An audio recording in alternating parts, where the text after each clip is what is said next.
บาทสมเด็จพระเจ้ามหาสิริศรีสว่างวงศ์องค์พระมหากษัตริย์สมัยได้รับเอกราชจากฝรั่งเศสภาคที่8ในปี1914รายงานเกี่ยวกับการเงินของเมืองหลวงพระบางของฝรั่งเศสระบุว่าเมืองหลวงพระบางวุ่นวายโดยหลักแล้วเป็นเพราะพวกเขาเจ้าบ่ปฏิบัติตามกฎหมายของราชการแผ่นดินที่มีเหตุผลสมัยใหม่บ่น่าแปลกใจเลยที่สถาบันพระมหากษัตริย์และประเทศโดยทั่วไปจะมีเพียงเริ่มหาต้นการเปลี่ยนแปลงที่เป็นปัญหาจากรูปแบบและวิธีการปฏิบัติดั้งเดิมไปสู่รูปแบบที่คำนวณได้ทันสมัยมีเหตุผลรองรับและมีเหตุผลคำอวยพรและคำซาบแซงของความทันสมัยที่ข้าพเจ้าวิเคราะห์โดยธรรมชาติแล้วข้าราชการหลายคนยังคงยึดครอบครองแนวคิดของตนว่าเป็นการยอมรับให้สัญลักษณ์ว่ากินบ้านกินเมืองซึ่งแปลว่ากินสังคมซึ่งลำดับชั้นและความต้องการที่พ้นพ้วนของแต่ละบุคคลเป็นตัวกำหนดการสะสมของรายได้จากประชากรฝรั่งเศสจึงเข้ายึดของงบประมาณในปี 1917 ลดทอนหน้าที่ทางการเมืองและการปกครองของสถาบันพระมหากษัตริย์ลงอีกการทำหน้าที่ทางการเมืองอย่างเปิดเผยอย่างช้าๆนี้เป็นส่วนหนึ่งของการเปลี่ยนแปลงอันยาวนานไปสู่บทบาททรงสัญลักษณ์ของพระมหากษัตริย์ตามรัฐธรรมนูญการอ้างสิทธิของฝรั่งเศสต่อเรานั้นเป็นเปรียบเสมือนผู้ปกครองหรือผู้ปกป้องจากการปุ้นสะดมของเพื่อนบ้านใกล้เหือนเคียงโดยเฉพาะในประเทศสยามและดังที่จะเห็นในข้างลุ่มนี้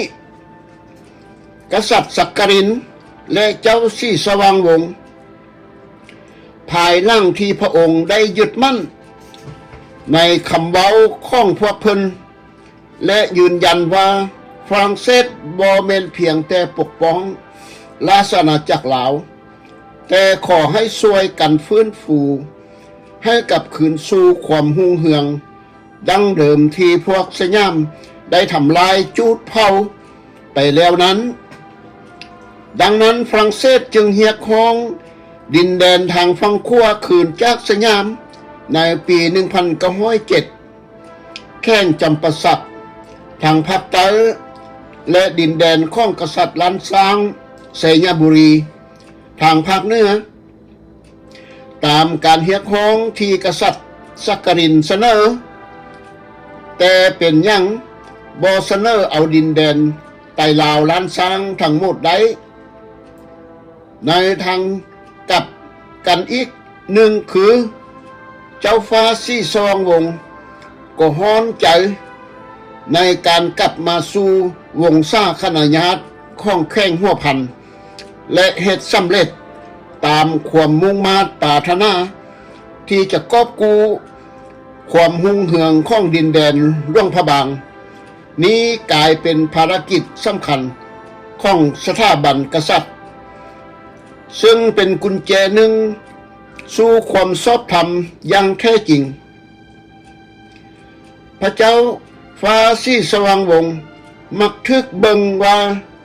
ไปร่วมพร้อมกับฝรั่งเศส แน่นอนโดยชาวฝรั่งเศสที่ยินดีที่ให้เห็นลูกศิษย์ของ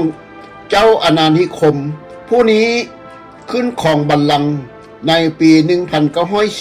1904แต่โดยทั่วไปเจ้าฟ้าสีสว่างวงศ์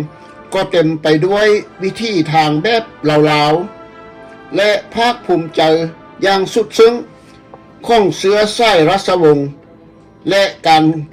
ของราชสมบัติในอดีตของพระองค์ความซับซ้อนและความคลุมเครือของความสัมพันธ์ของราชวงศ์หลวงพระบางกับฝรั่งเศสนั้นถูกจับได้อย่างดีในสุดพิธีการติดตั้งหูปันของท่านอากาสปาวีที่เกิดขึ้นในนครหลวงเวียงจันทร์ในปี1932และหลวงพระบางในปี1933ท่านปวีซึ่งเสียชีวิตในปี1925และผู้ที่ถูกกล่าวหาว่าสนะหัวใจของชาวลาวที่มีต่อชาวฝรั่งเศสในช่วงศตวรรษที่1930เป็นภาพสลักของการเบิ่งแยงดูแลบิดาแบบฝรั่งเศสในลาวซึ่งรวมเอาแนวคิดเรื่องการปกป้องคุ้มครองอย่างใดก็ตามการสื่อสารตามพิธีกรรมนั้นใช้การบ่ได้ในเชิงสัญลักษณ์และในกรณีของท่านปวีและหูปันของเราเบิ่งเปรียบเสมือนว่าชาวลาวจะใช้โอกาสนี้เพื่อยึดอำนาจของชาวฝรั่งเศสให้อยู่ในอคติของการปกป้องคุ้มครองเพราะเบิ่งเหมือนว่าแน่นอนว่านี่คือความเข้าใจของพวกเขาเจ้าเกี่ยวกับข้อตกลงจดหมายจากกษัตริย์เจ้าฟ้าสีสว่างวงศ์ถึงภรรยาไม้ของท่านปวีในปี1927เบิ่งเหมือนจะแสดงความรู้สึกที่แท้จริงของพระองค์ข้าพเจ้าถือว่าพระองค์เขียนความเคารพอย่างลึกซึ้งที่สุดสำหรับความทรงจำของสามีที่เคารพนับถือของทานซึ่งเป็นเพื่อนที่ดีและเป็นเพื่อนแท้ของข้าพเจ้าอย่างที่ทุกคนฮู้พระเจ้าอุ่นคำทรงหักแผ่นดินของพวกข้าพเจ้าอย่างจริงใจ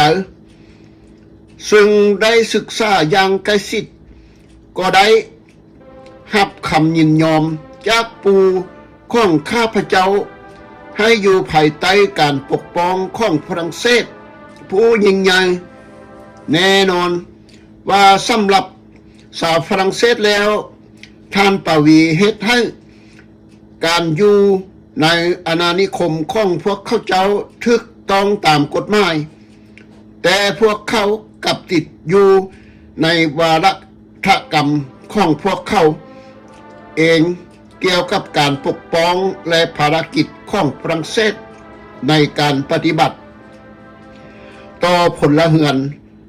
ในลาวการสร้างหูปันท่านปวีเกิดขึ้นหลังจากที่รัฐมนตรีอาณานิคมของฝรั่งเศสได้มีหนังสือลงวันที่29เดือนธันวาปี1931ถึงกษัตริย์เจ้าฟ้าสีสว่างวงศ์อย่างชัดเจนว่าสถานะของหลวงพระบางในสายตาของชาวฝรั่งเศสเป็นเสมือนผู้อารักขาวันนี้ขอให้ข้าพเจ้าหับห้องทานว่ารัฐบาลฝรั่งเศสซึ่งในปี1905ได้อนุมัติและตกลงโดยบ่สงวนสิทธิในการขึ้นครองบัลลังก์หลวงพระบางของพระองค์ได้ถือว่าอาณาจักรของพระองค์เป็นดินแดนที่อยู่ภายใต้อารักขาของฝรั่งเศสมาโดยตลอด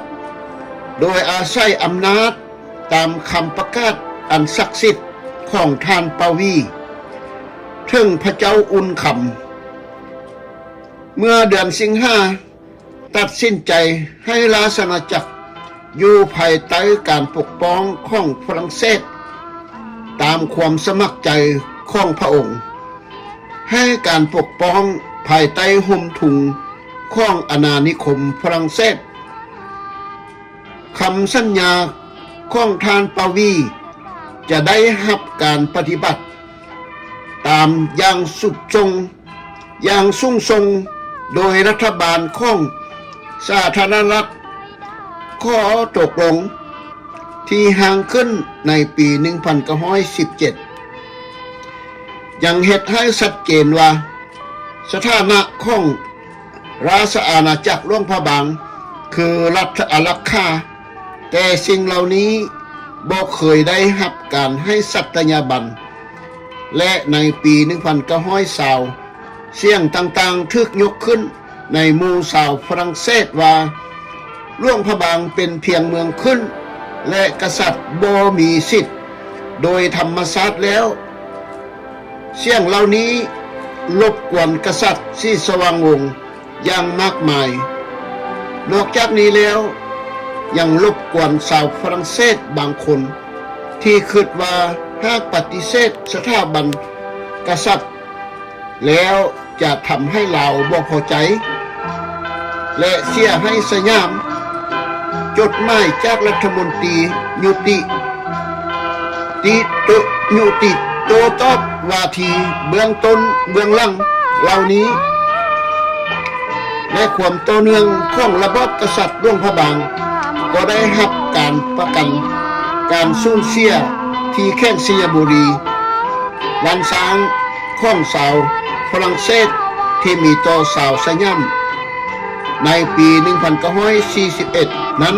เป็นการบอน